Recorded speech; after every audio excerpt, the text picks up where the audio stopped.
Assalamualaikum warahmatullahi wabarakatuh. Alhamdulillah, salatu wassalamu ala rasulillah wa ala alihi wa ashabihi wa mawalah. Ashhadu an la ilaha illallah wahdahu la syarika lah. Wa ashhadu anna muhammadan abduhu wa rasuluh.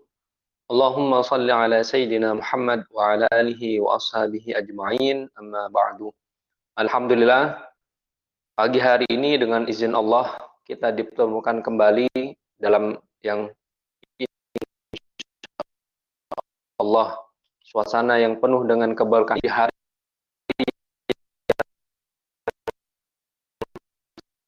sangat berkah, kata Rasulullah SAW. Barang siapa yang bersalawat kepadaku satu kali, maka Allah akan bersalawat kepadanya, mendoakannya, memberikan kebaikan kepadanya 10 kali. Hari Jumat, hari yang sangat istimewa, maka hari ini jangan kita sia-siakan dan kita harus memperbanyak salawat kepada baginda Rasulullah Shallallahu Alaihi Wasallam. Baiklah teman-teman sekalian, hari ini kita akan membahas hadis yang nomor ke-13 dari kitab Al-Arba'in An-Nawawiyah. Kita baca bersama-sama naskah hadisnya. An Abi Hamzata Anas ibn Malik radhiyallahu ta'ala anhu khadimi Rasulillah sallallahu alaihi wasallam qala Rasulullah sallallahu alaihi wasallam la yu'minu ahadukum hatta yuhibba li akhihi ma yuhibbu li nafsihi. Rawahul Bukhari wa Muslim. Hadis yang ke-13 ini diriwayatkan oleh salah seorang sahabat Rasulullah Shallallahu Alaihi Wasallam yang bernama Anas bin Malik. Siapa Anas bin Malik ini? Anas bin Malik adalah seorang anak kecil yang berusia 10 tahun ketika Rasulullah Shallallahu Alaihi Wasallam melakukan hijrah dari Mekah menuju Madinah Al-Munawwarah. Anas bin Malik Al-Ansari. Namanya adalah Anas, nama bapaknya adalah Malik, nama ibunya adalah Ummu Sulaim. Beliau dilahirkan 10 tahun sebelum Rasulullah SAW hijrah. Kemudian beliau meninggal di Basrah tahun 93 Hijriah, di mana Imam Malik bin Anas dilahirkan. Jadi teman-teman harus bisa membedakan. Ada seorang sahabat yang bernama Anas bin Malik, ada imam mazhab yang bernama Malik. Imam Malik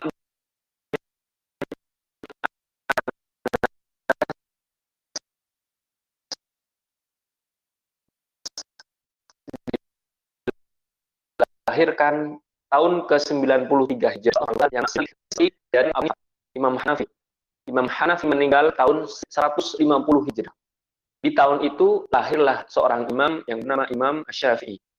Nah, dalam kasus ini sahabat yang bernama Anas bin Malik meninggal tahun ke-93 Hijrah dan Imam Malik bin Anas dilahirkan. Beliau meninggal cukup lama, teman-teman. Meninggal dalam usia 103 tahun. Nah, seorang sahabat yang bernama Anas bin Malik ini luar biasa. Ibunya yang bernama Ummu Sulaim ditinggal mati oleh bapaknya Anas ini yang bernama Malik. Kemudian setelah bapaknya Anas ini meninggal, ibunya Ummu Sulaim menikah dengan Abu Talha. Beliau membantu Rasulullah SAW selama 10 tahun. Kata Anas bin Malik, khadimtu Rasulullah SAW asyra sinin. Aku menjadi pembantu di rumah Rasulullah SAW selama 10 tahun.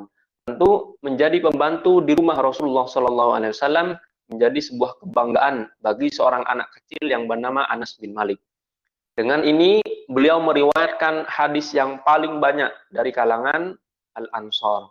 Orang yang hijrah dari Mekah menuju Madinah disebut dengan kaum muhajirin.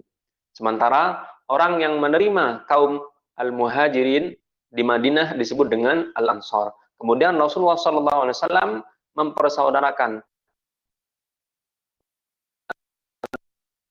antara orang yang hijrah dengan orang yang menolong hijrahnya. Jadi teman-teman juga mengajarkan kita bagaimana kita membantu saudara kita yang tadinya baru hijrah, kemudian kita membantu mereka dalam proses hijrahnya. Bagaimana Rasulullah SAW mempersaudarakan kaum muhajirin dan kaum ansor.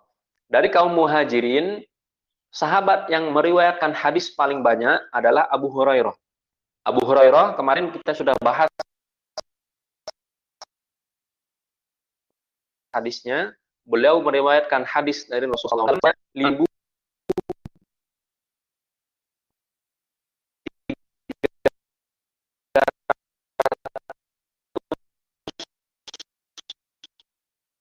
74 hadis. Sementara sahabat yang dalam sahabat dua orang saja teman hampir tidak hadis yang tidak menyebutkan, karena beliau adalah periwayat hadis terbanyak. Ada doa Rasulullah SAW yang dipanjatkan khusus untuk sahabat Anas bin Malik. Kata Rasulullah SAW, Allahumma akfir malahu wa waladahu wa barik lahu fima a'taitahu. Ya Allah, berikan harta yang banyak kepada Anas bin Malik ini. Kemudian berilah Anas bin Malik ini anak yang banyak. Dan berkahilah rizki yang telah engkau berikan kepadanya. Maka kata Anas bin Malik, dengan sebab dari doa Rasulullah SAW, dia menjadi orang yang kaya di Madinah. Meskipun sebelumnya hanya dibesarkan oleh seorang ibu yang single parent.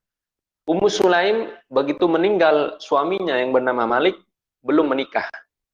Artinya belum langsung menikah. Beliau membesarkan seorang diri, sahabat yang bernama Anas bin Malik.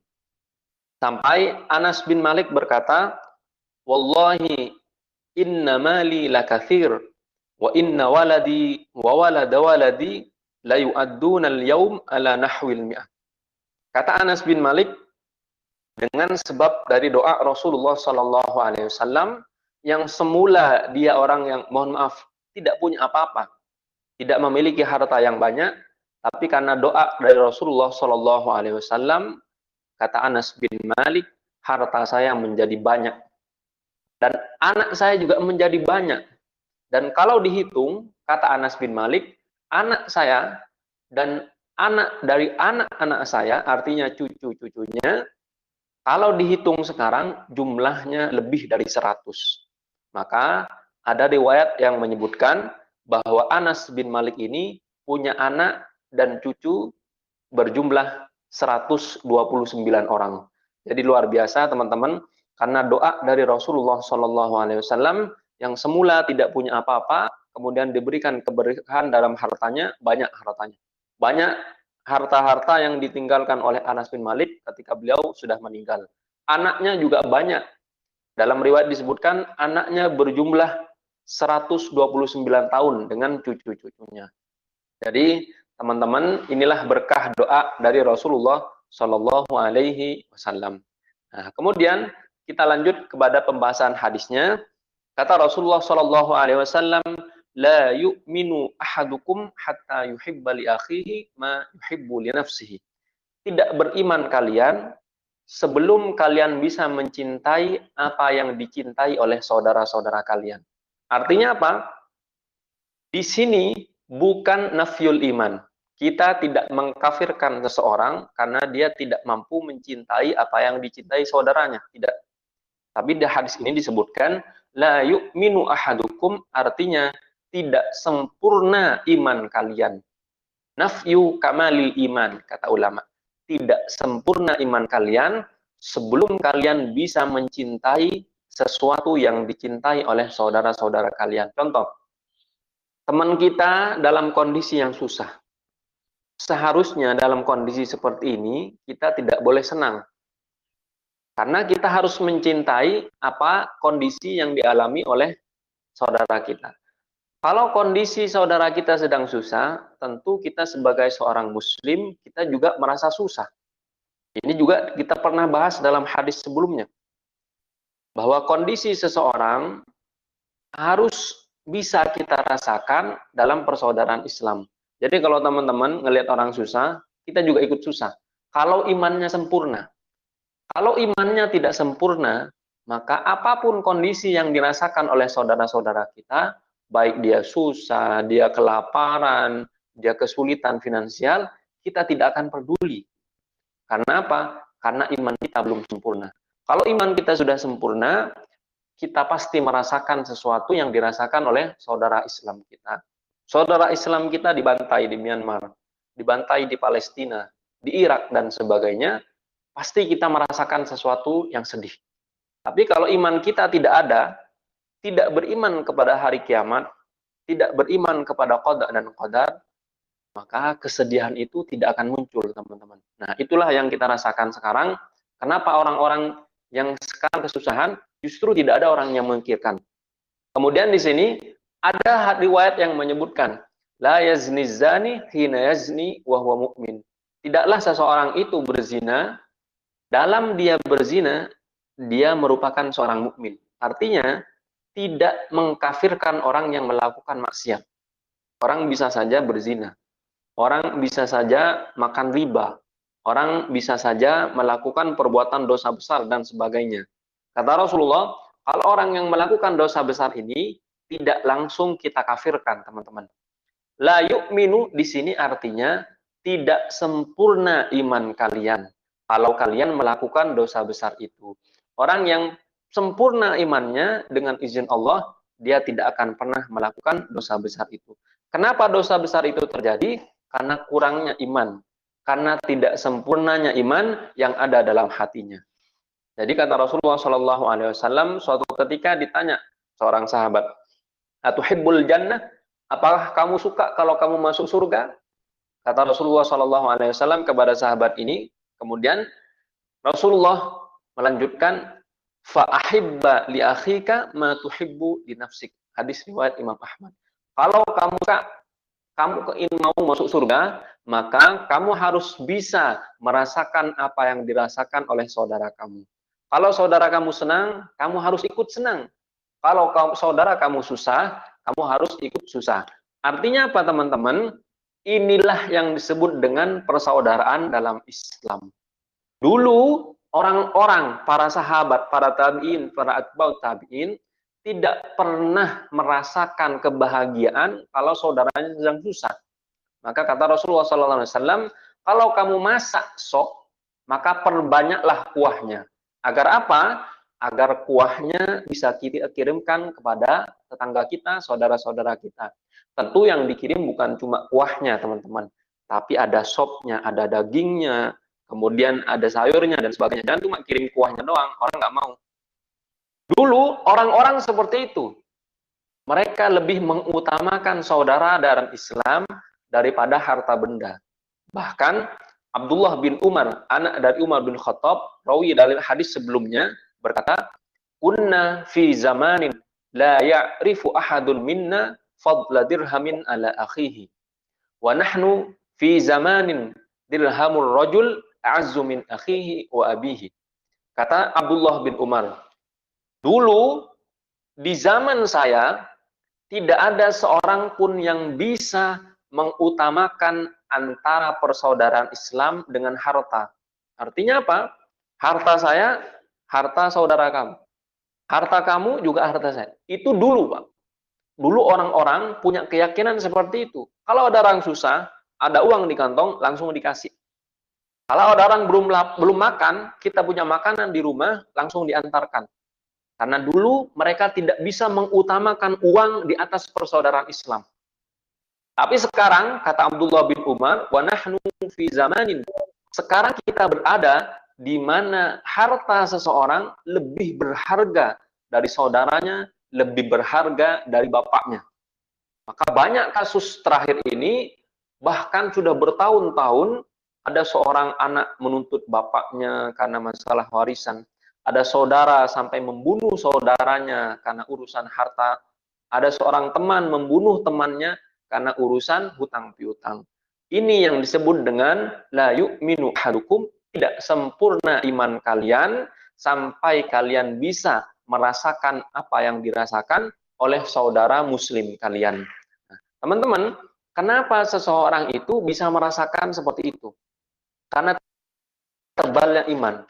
Kalau iman kita kuat kepada Allah Subhanahu wa taala, maka dengan izin Allah kita bisa merasakan apa yang sedang dialami oleh saudara-saudara kita. Saudara kita sedang susah nih. Kalau kita mau cuek, bisa, Pak. biarin aja lah. Susah-susah dia. Bukan urusan saya. Saudara juga bukan. Kalau iman kita tidak sempurna.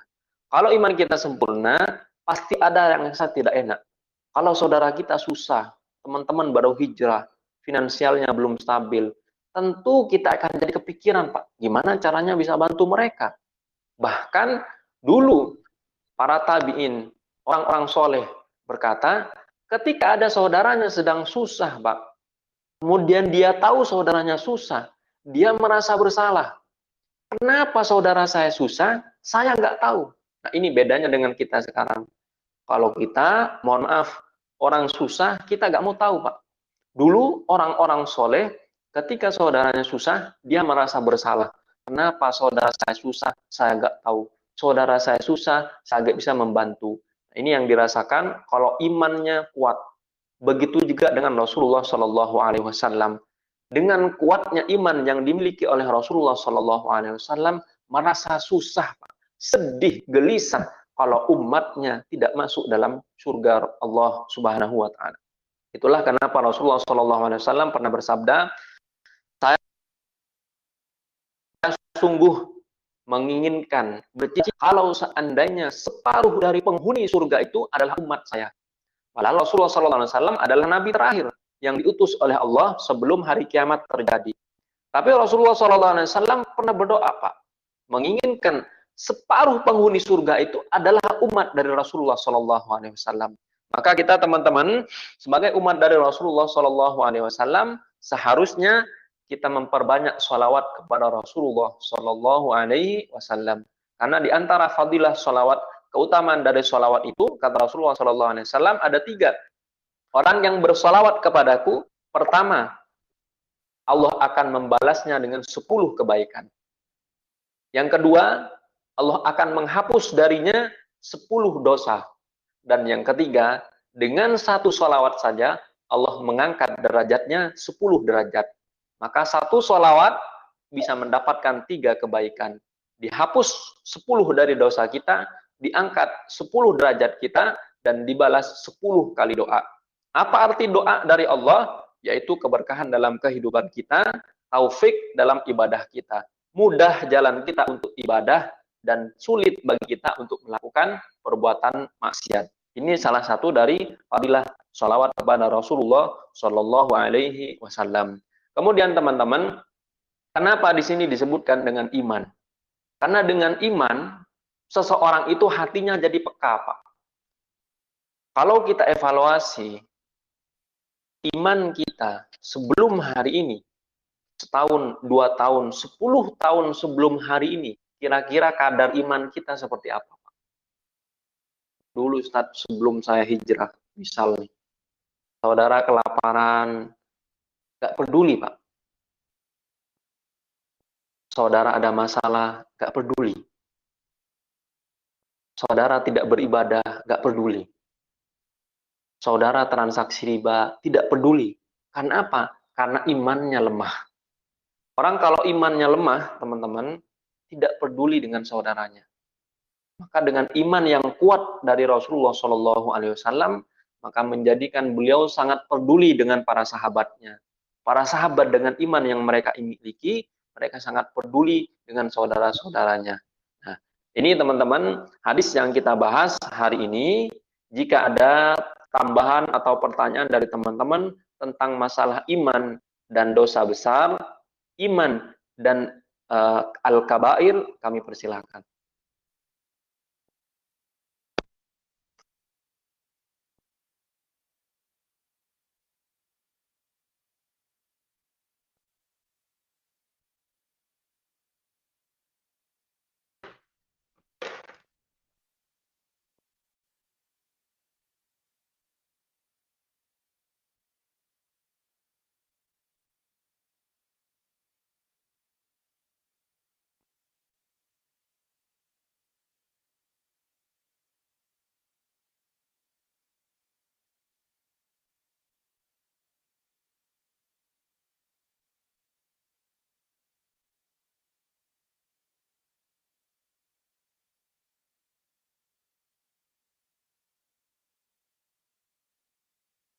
Silakan Bapak Ibu untuk bertanya.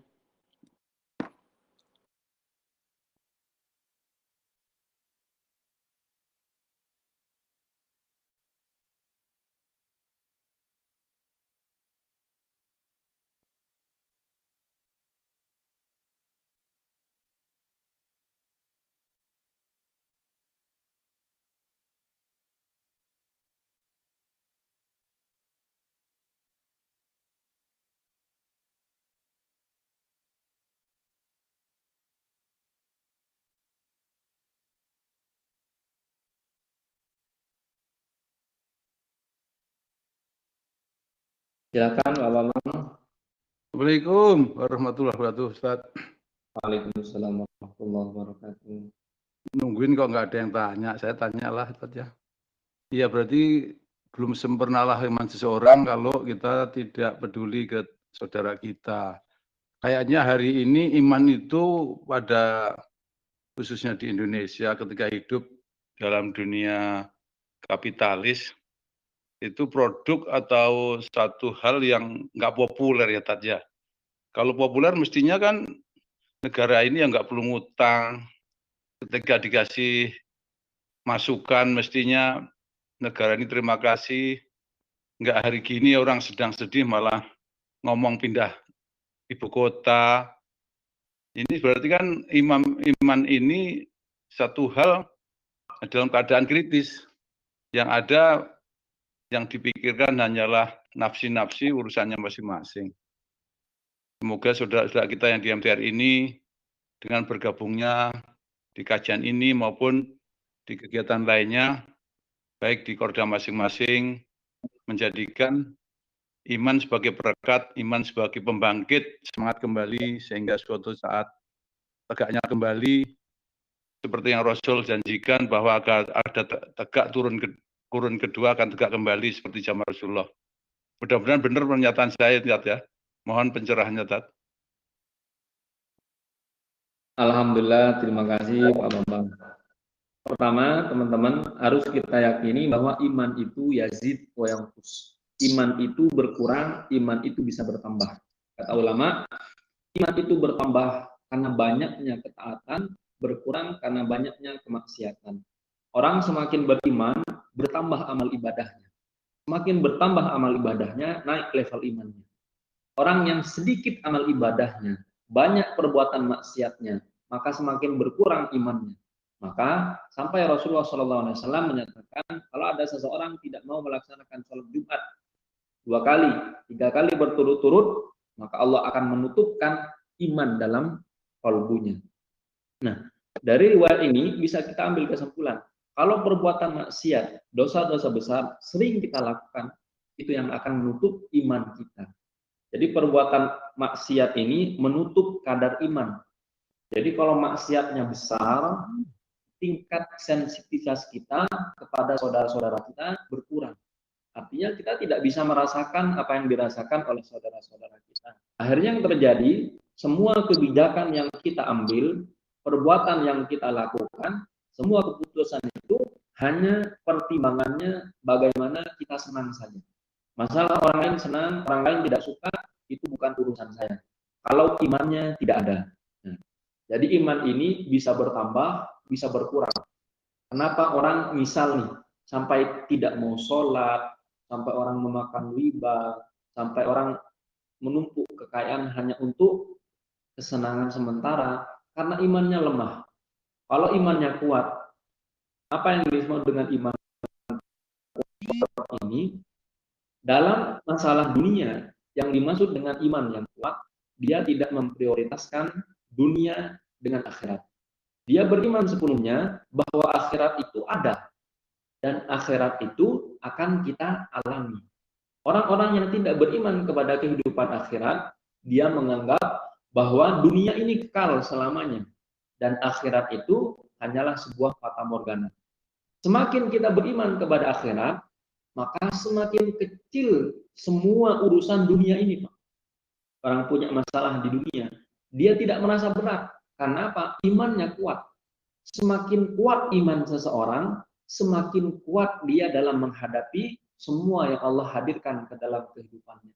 Semakin lemah iman seseorang, semakin berat dia menjalani apa yang sudah ditakdirkan oleh Allah atas kehidupannya. Maka kalau kita perhatikan, ada orang-orang yang stres luar biasa menghadapi permasalahannya, menandakan bahwa iman orang itu tidak kuat. Kekurangan finansial, kekurangan saudara, bisnisnya hancur, ditipu orang, hartanya diambil karyawan dan sebagainya. Stresnya. Kenapa stres? Karena imannya kepada Allah lemah. Orang yang punya iman kuat kepada Allah, apapun yang terjadi di dunia ini tidak berat bagi dia.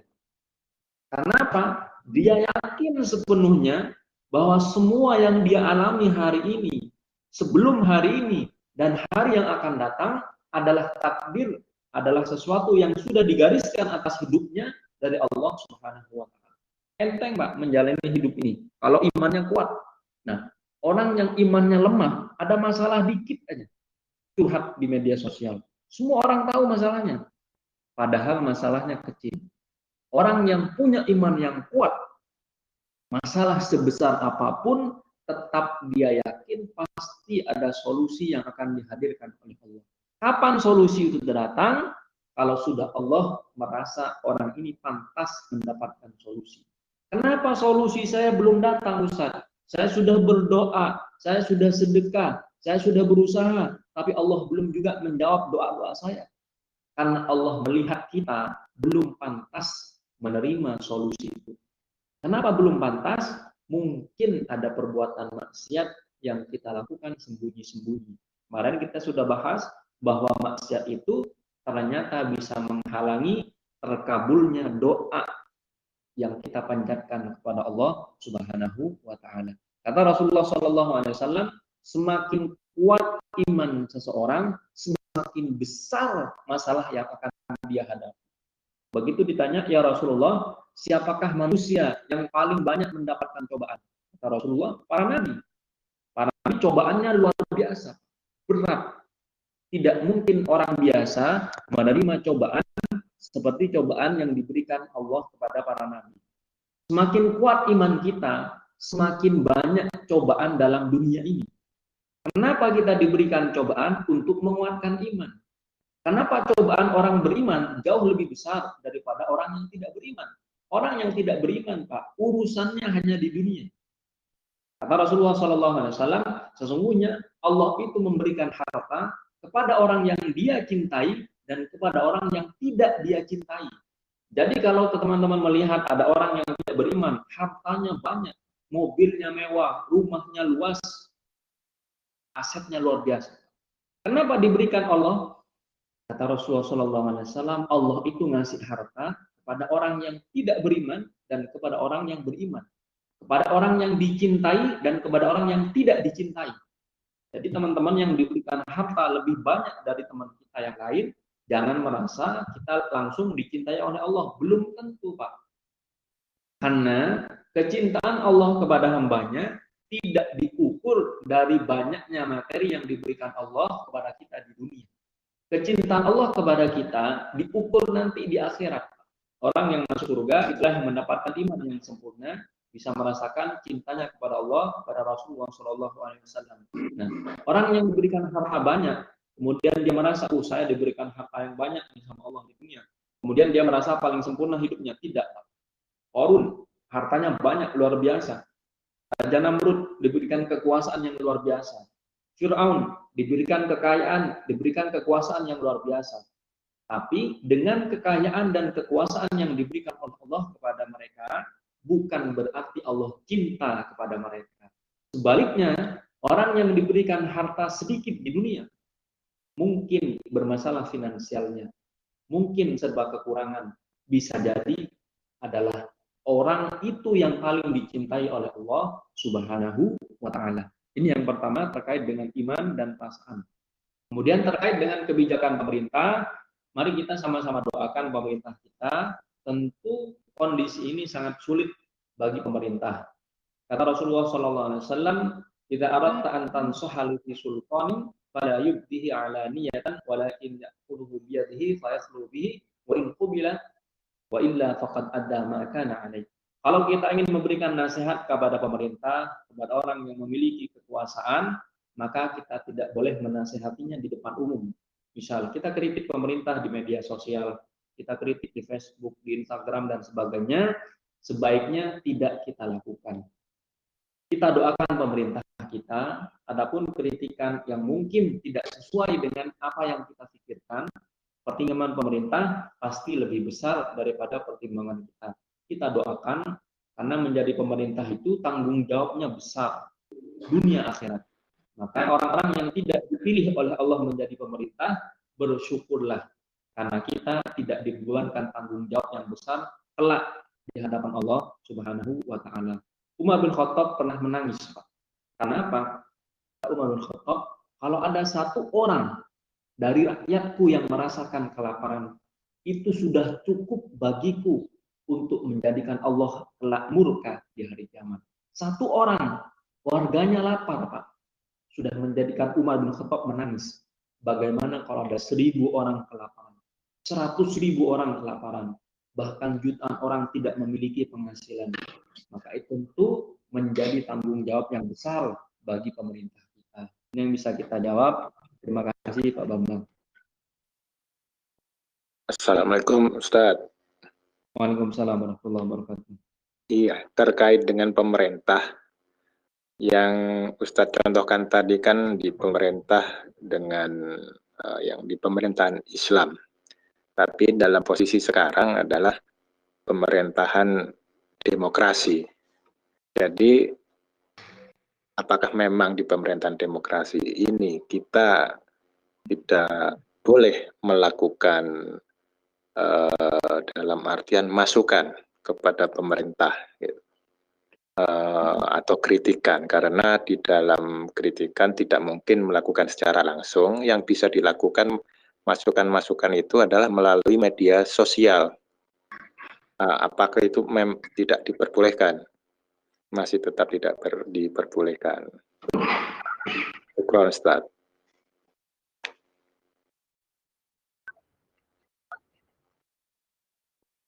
Baik, terima kasih Pak Eko. Pelajari luar biasa tentang bagaimana kita memberikan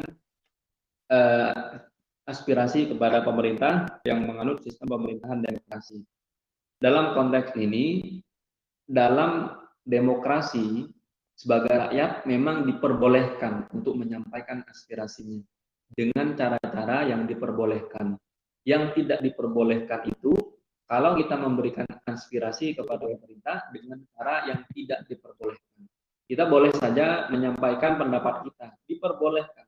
Tapi yang tidak diperbolehkan itu ketika kita sudah mencampuri urusan yang jauh di luar tanggung jawab kita. Dalam hadis sebelumnya kita sudah bahas bahwa min husni islamil mar'i tarkuhu ma la ya'ni. Di antara kesempurnaan baiknya iman seseorang, baiknya kualitas hidup seseorang ketika dia sanggup untuk tidak mencampuri urusan yang bukan urusan dia. Misal, memang kita boleh memberikan aspirasi kepada pemerintah. Boleh.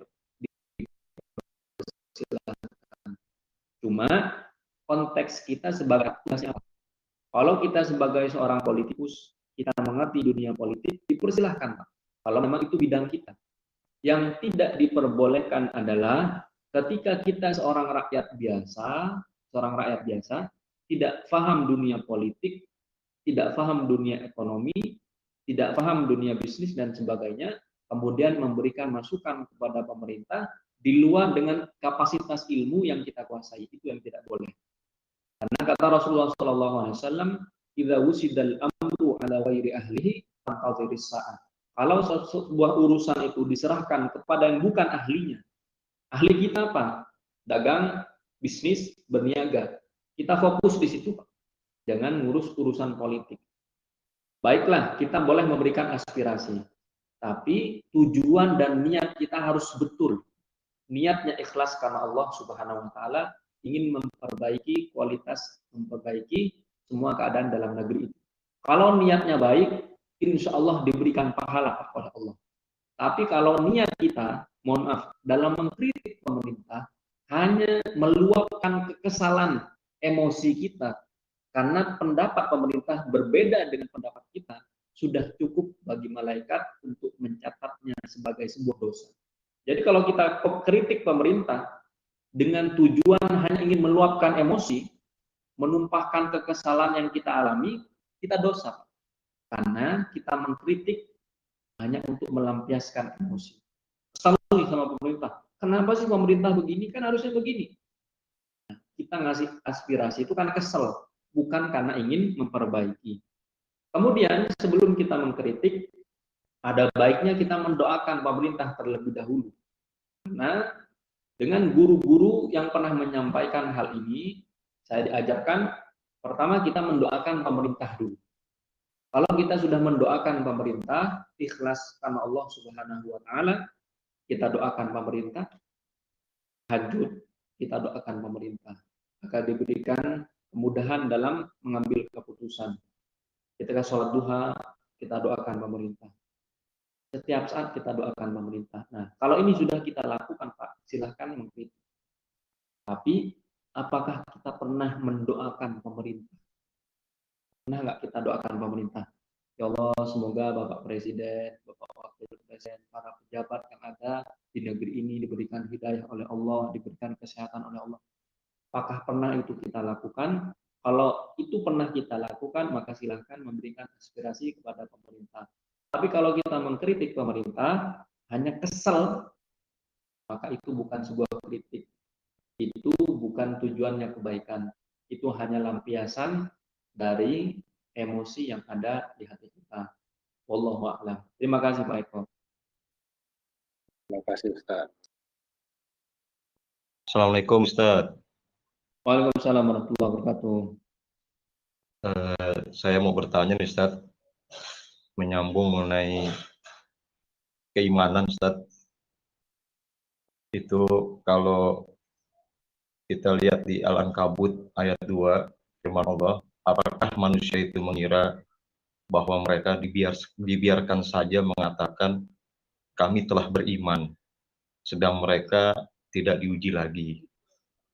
Lalu firman Allah juga di Al-Baqarah 214, apakah kamu mengira bahwa kamu akan masuk surga, padahal belum datang kepadamu cobaan sebagaimana halnya orang-orang terdahulu sebelum kamu. Mereka ditimpa oleh malapetaka dan kesengsaraan, serta digoncangkan dengan bermacam-macam cobaan, sehingga berkatalah Rasul dan orang-orang yang beriman bersamanya, bisakah datangnya pertolongan Allah? Ingatlah, sesungguhnya pertolongan Allah itu amat dekat. Dan beberapa hadis yang tadi menyambung, Ustadz katakan bahwa orang yang paling berat cobaannya yaitu para nabi, kemudian orang-orang saleh, kemudian yang sudah mereka secara urutan berdasarkan tingkat kesalehannya, supaya mereka itu berjalan di muka bumi ini tanpa dosa sedikit pun. Nah, ini menyambung lagi Ustaz, firman Allah di Al-Imran 120. Ini nanti ada kaitannya dengan pertanyaan saya. Jika kamu memperoleh kebaikan, niscaya mereka bersedih hati. Tetapi jika kamu mendapat bencana, mereka bergembira karenanya. Jika kamu bersabar dan bertakwa, niscaya tipu daya mereka sedikit pun tidak mendatangkan kemudaratan kepadamu. Sesungguhnya Allah mengetahui segala apa yang mereka kerjakan. Nah, ini bagaimana Ustaz saran agar level keimanan kita itu ketika kita mendapatkan kebaikan tapi bersedih hati, tapi ketika mendapatkan bencana seperti saat ini, mereka bergembira karenanya. Mohon penjelasannya Ustaz. Jazakallah. Masya Allah, pertanyaannya berat Pak Ketua ini. Jazakallah khair. Nah, tentang ayat pertama Al-Ankabut, Allah berfirman dalam Al-Quran, Ahsiban nasu ayyaqulu amanna wa hum la yuftanun. Apakah para manusia yang hidup sekarang ini mengira bahwa mereka tidak akan diuji oleh Allah? Ahsiban nasu ayyaqulu amanna, sedangkan mereka berkata saya beriman. Ya Allah, saya sudah beriman nih. Saya sudah meyakini Rasulullah sebagai utusan. Saya umatnya Nabi Muhammad. Orang yang berkata dua kalimat syahadat ini, kata Allah, apakah mereka mengira bahwa saya tidak akan menguji mereka. Nah, ini artinya teman-teman, semua orang yang mengaku beriman kepada Allah, mengakui Nabi Muhammad sebagai utusan Allah, pasti akan diuji oleh Allah. Kekurangan harta, permasalahan keluarga, bertikai dengan teman-teman dan sebagainya, itu adalah bentuk ujian dari Allah kepada kita. Artinya apa teman-teman? Ujian itu sudah pasti. Kenapa kita diuji? Karena kita banyak dosa. Kenapa kita diuji? Karena akan diberikan pahala. Kenapa kita diuji? Karena akan dinaikkan derajat kita. Kenapa kita diberikan ujian oleh Allah Subhanahu wa taala? Karena ada surga yang sudah dijanjikan oleh Allah melalui Rasulullah Shallallahu alaihi wasallam. Itu tujuan ujian, Pak, dalam bentuk global. Adapun sebab ujian kenapa datang? Pasti kata Rasulullah sallallahu alaihi wasallam, "Manuzzilal bala'u illa bidzambin wa ma rufi'a illa bidzambin." Tidaklah ujian, bala, cobaan, semua yang kita alami ini terjadi dalam kehidupan kita kecuali karena kita punya dosa. Orang nggak punya dosa saja diuji oleh Allah. Bagaimana kalau dosanya segunung, Pak? Pasti cobaannya lebih besar. Kemudian ayat kedua Al-Baqarah, ahsibtum an tadkhulul jannata wa lamma ya'tikum mathalul ladzina khalau min qablikum massathumul ba'sa'u wad-dharra'u wa zulzilu hatta yaqula ar-rasulu wal ladzina amanu ma'ahu mata nasrullah ala inna nasrallahi qarib. Teman-teman, ini ayat luar biasa beratnya. Kalau kita paham artinya, kata Allah, ahsibtum an tadkhulul jannah. Orang-orang yang mengaku, "Wow, wahai ahli surga, saudara-saudaraku ahli surga." Orang yang sudah berkata seperti ini, Pak, yang ngaku-ngaku sebagai ahli surga.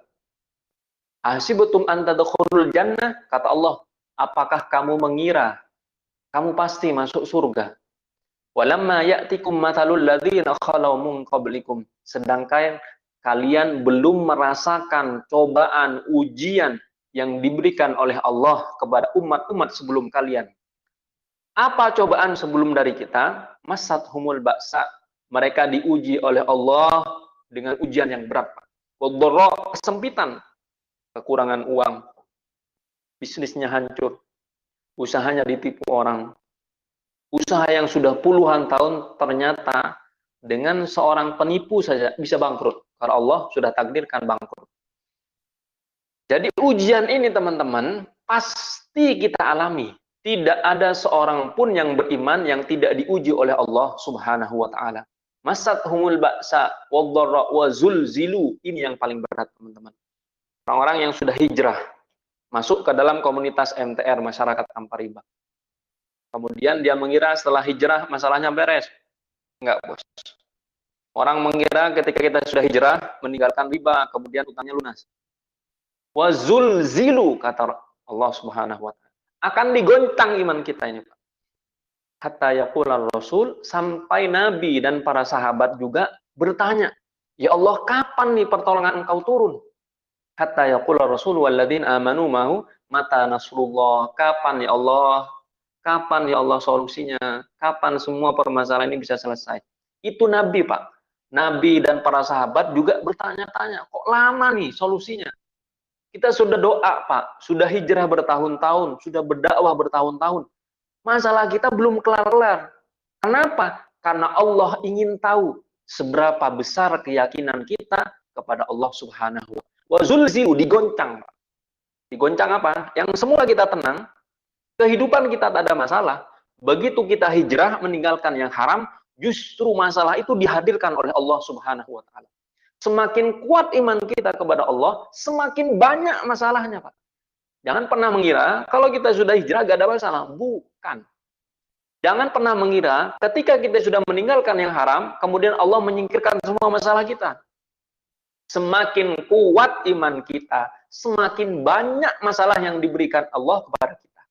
Tapi dengan banyaknya permasalahan dalam hidup kita, semakin kuat iman kita, Pak. Setelah masalah banyak yang selesai, kemudian baru kita berkata, ya Allah, ternyata masalahnya cuma segini. Semakin banyak masalahnya, Pak, semakin yakin bahwa solusi yang dijanjikan oleh Allah tidak pernah telat. Yustajabu li ahadikum ma lam yajal. Kata Rasulullah sallallahu alaihi wasallam, Allah pasti menjawab doa-doa kalian malam ya'jal. Selama kalian tidak buru-buru. Buru-buru itu seperti apa? Kata Rasulullah, ada orang doa, baru doa kemarin nih. Baru hijrah bulan kemarin. Baru berdakwah bulan kemarin. Setelah dia hijrah, setelah dia berdakwah, dia langsung minta, ya Allah, mana nih solusinya? Saya sudah hijrah, saya sudah dakwah, ya Allah. Saya sudah tahajud, saya sudah buat. Belum tentu solusi itu datang, teman-teman. Maka teman-teman yang sekarang sedang diberikan masalah yang besar oleh Allah, kurang hartanya, hancur bisnisnya, berantakan rumah tangganya, itu semua sudah ditentukan oleh Allah. Kadarnya sudah pas, Pak.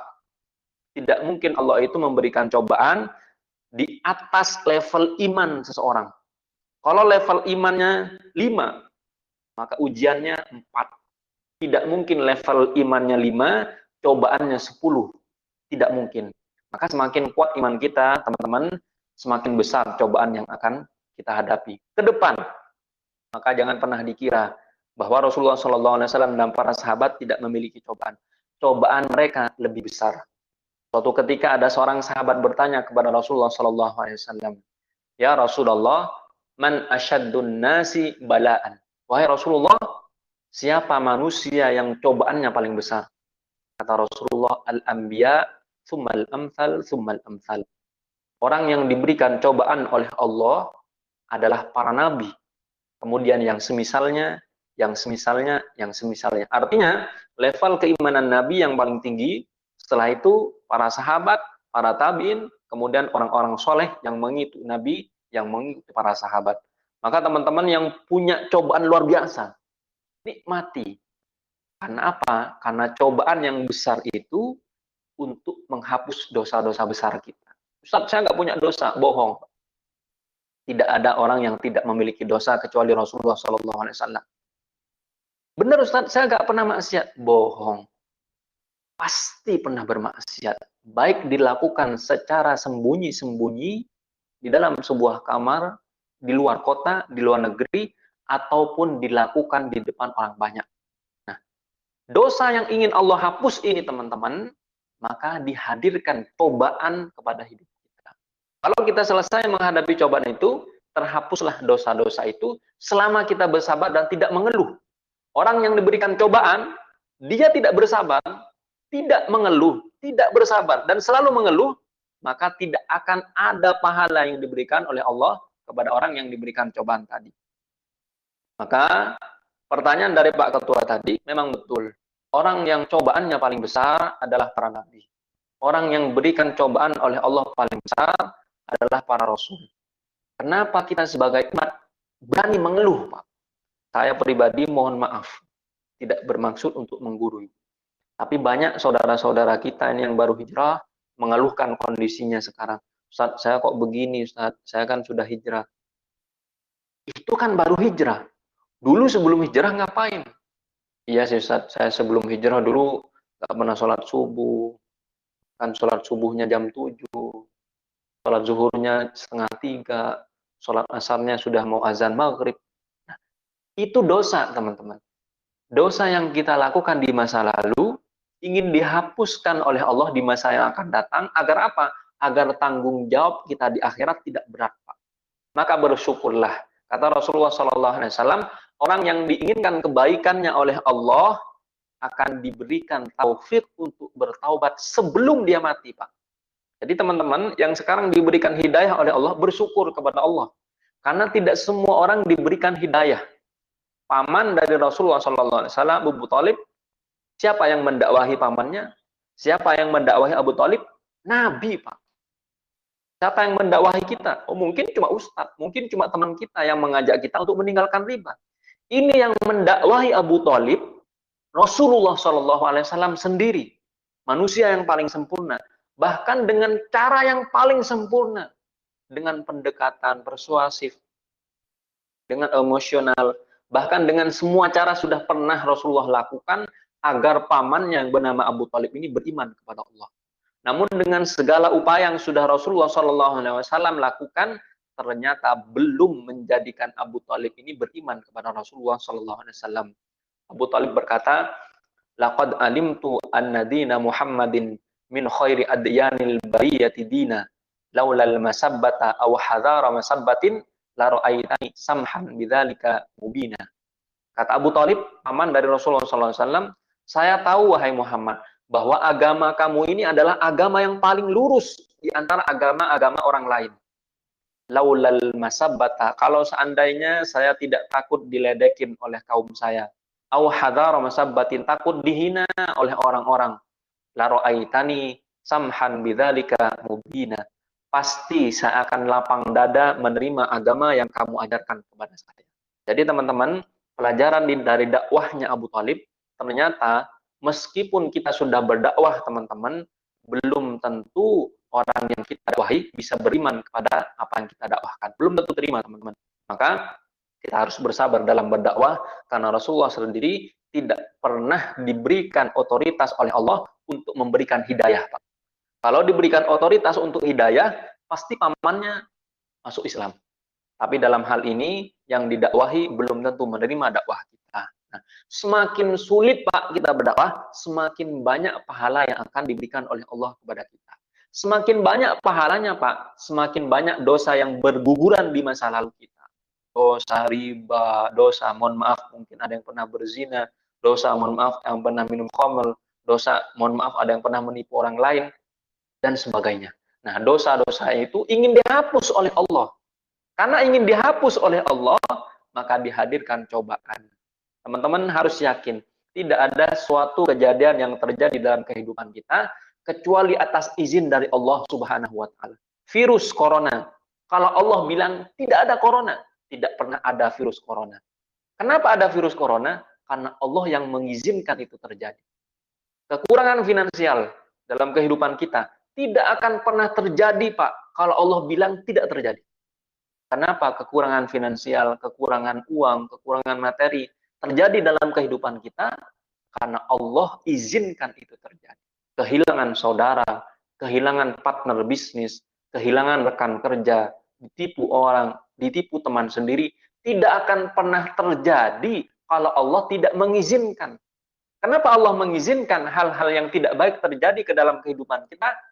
Karena banyak dosa yang ingin dihapus oleh Allah Subhanahu wa Ta'ala. Orang yang beriman kepada Allah faham dengan konsep iman ini, Pak. Oh, ini cobaan dari Allah, saya terima. Saya berharap dengan cobaan yang Allah hadirkan, dosa-dosa saya di masa yang lalu dihapus oleh Allah. Oh, saya kekurangan finansial, mungkin karena dosa saya di masa lalu. Saya terima ya Allah kekurangan finansial ini. Semoga dengan kerelaan saya, keridhaan saya menerima takdirmu, engkau bisa menghapus semua dosa-dosaku. Terima, Pak. Kalaupun kita tidak bisa menerima cobaan yang Allah berikan, yang Allah hadirkan ke dalam kehidupan kita, sama sekali tidak akan merubah status cobaan itu. Kalau Allah bilang datang nih cobaan, datang itu cobaan, Pak. Kalau Allah bilang hancurkan bisnisnya, hancur, Pak. Meskipun kita sudah mengeluh, meskipun kita sudah berdoa, sama sekali tidak bisa menghilangkan semua kemudorotan yang pernah kita alami kalau Allah belum izinkan. Apa yang kita butuhkan, Ustadz, untuk menghadapi hidup ini? Iman.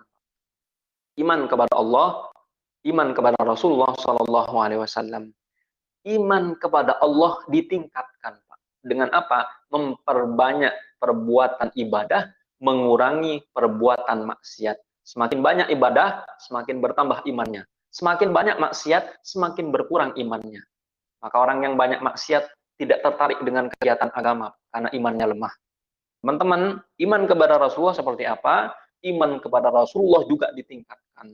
Perbanyak sholawat kepada Rasulullah SAW, karena Rasulullah SAW bersabda, barang siapa bersolawat satu kali kepadaku, kata Rasulullah, cuma bilang Allahumma sholli ala Muhammad, dengan satu kali sholawat saja, maka 10 dosa akan dihapus dari kita. 10 derajat akan dinaikkan untuk kita, dan 10 doa dari Allah akan diberikan kepada kita.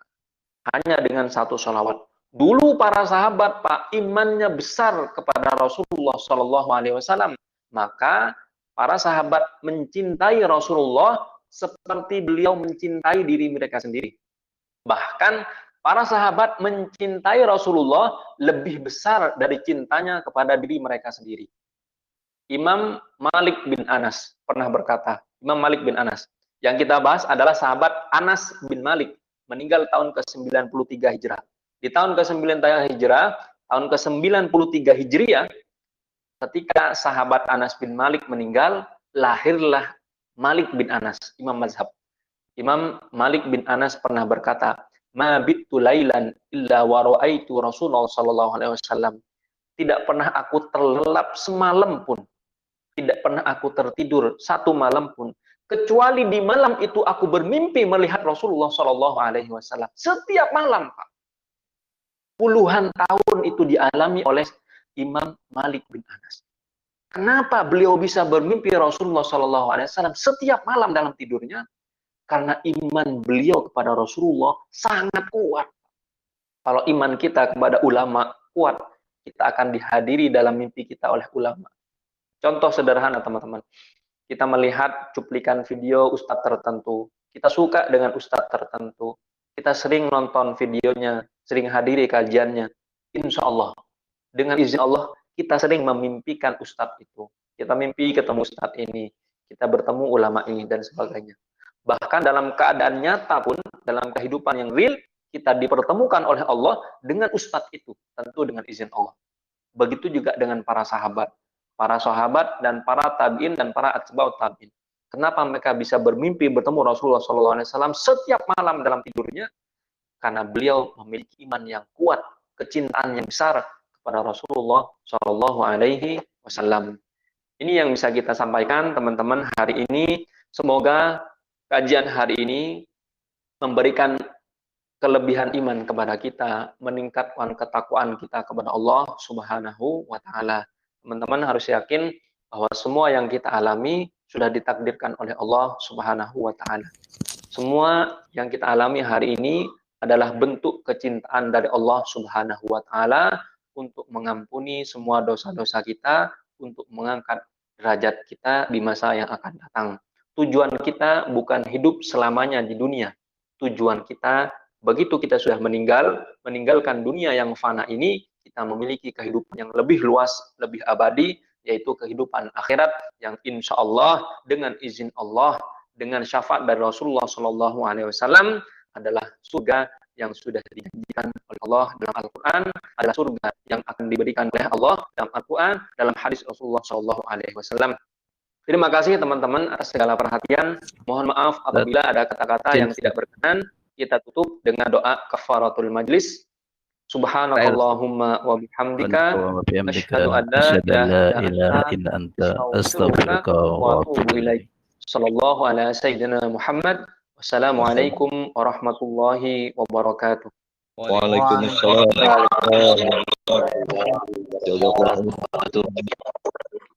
Jazakallah Ustaz.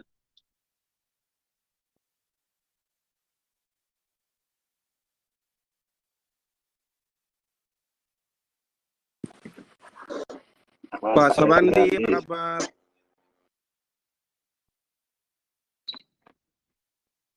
Hidayat lagi on the way, jalan. Hati-hati via Manila. Yang sudah berangkat kerja, hati-hati di jalan. Olahraga dulu Pak Eko, kita di lapangan Pak. Oh gitu. Cari keringat, sehat-sehat. Alhamdulillah. Yang lain gimana ini? Yang lain, saudaraku. Rebahan lagi kayak.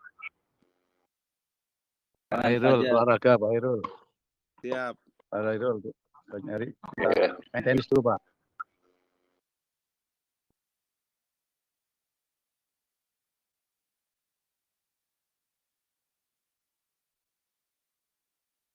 Selamat berkarya. Oke, kita ketemu lagi sore ya, maghrib ya. Oke, assalamualaikum. Mas Iskandar, Pak Irul. Salam, Bang. Salam Selamat olahraga dan selamat berkarya, Pak Rahmat Hidayat.